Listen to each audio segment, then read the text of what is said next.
In uncharacteristic style, the inaugural lecture of Professor Eric Wood of UCT's Graduate School of Business began with a moving tribute to colleagues, friends, and especially family who've supported him through the years.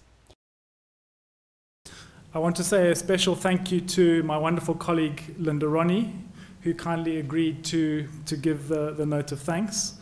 I want to thank you for the encouragement and affirmation that you've given me over the years, and also for your gentle chiding and pushing when that was appropriate. I wish to add some other personal comments and thank yous to Mom and Dad for the love, the value system that you've given me and provided for me generously in so many ways, and for helping me to build my life on a solid rock. To the many teachers and mentors that have inspired me, challenged me and encouraged me.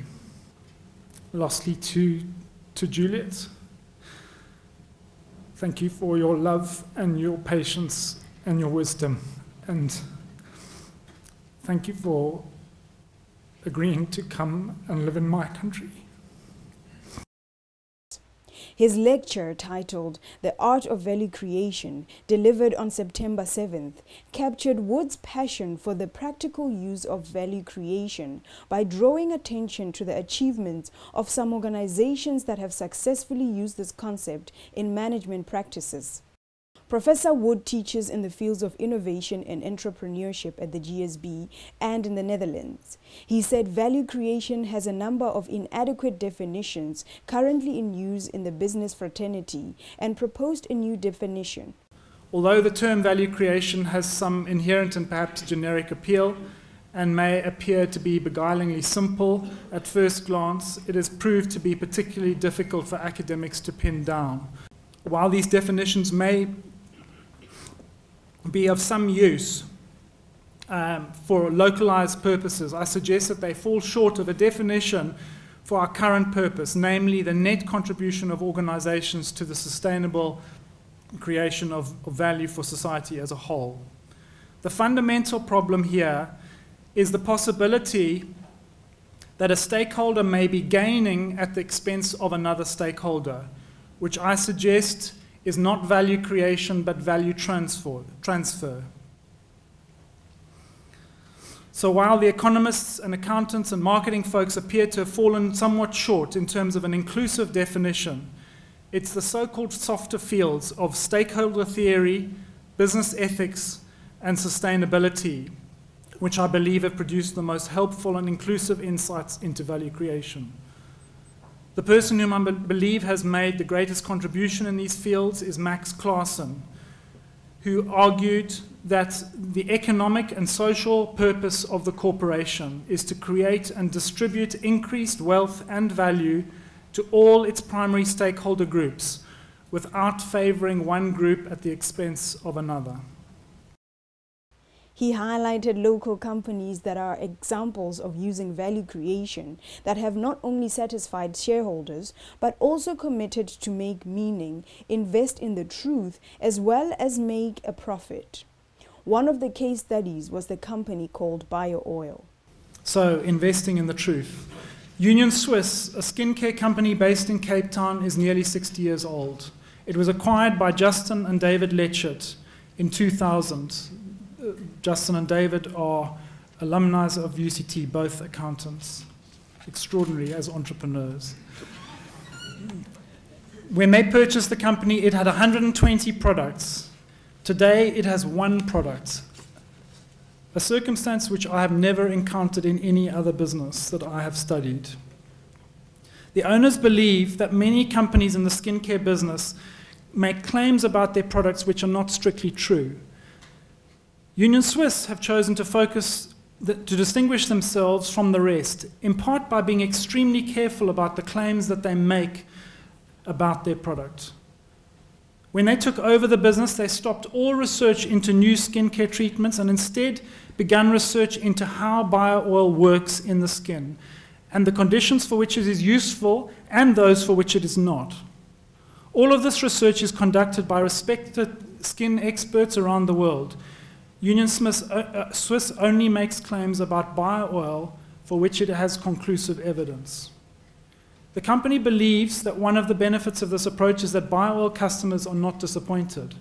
This in turn means that many of their customers encourage their friends to start using it, so-called word-of-mouth marketing, which means that the company's own marketing effort is far more effective than many, if not most, of their competitors.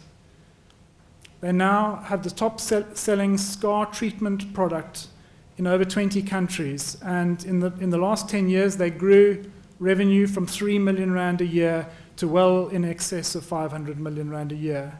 And they have a small but very happy staff and many others who would love to join them. In ending the lecture, Wood said in the past 2 years, over 2,000 organizations in South Africa, most of them private companies, have made a solemn commitment to ethical practices and to external scrutiny of their practices. He referred to a non-profit organization called Unashamedly Ethical, where companies are members and through this membership commit to value creation. So what? What has ethics accountability got to do with value creation? I suggest that Unashamedly Ethical provides a means for organizations to make a public commitment to ethical behavior towards all of their stakeholders, and in so doing, by my definition, to make a commitment to trying to create value. Unashamedly Ethical is attracting increasingly large numbers of highly successful companies in South Africa and also more recently in Asia. By doing so, I believe that it is helping to demonstrate the link between ethical behavior toward all stakeholders and the success of organizations. Lastly, Unashamedly Ethical puts the onus on its members to draw attention to instances of corruption, both those encountered inside the organization and those encountered outside, and to bring them to the attention of the relevant authorities, and it offers assistance and advice in this regard. In so doing, I believe that it is helping to make it that much harder to get away with corrupt practices in our society generally, not just in the organizations which have signed the ethical commitment.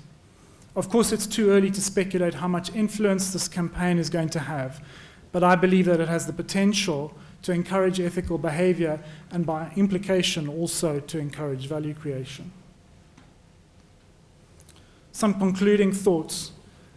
I believe it is misleading and dangerous to speak of value creation unless we can be sure that there is genuine mutual reward for all stakeholders.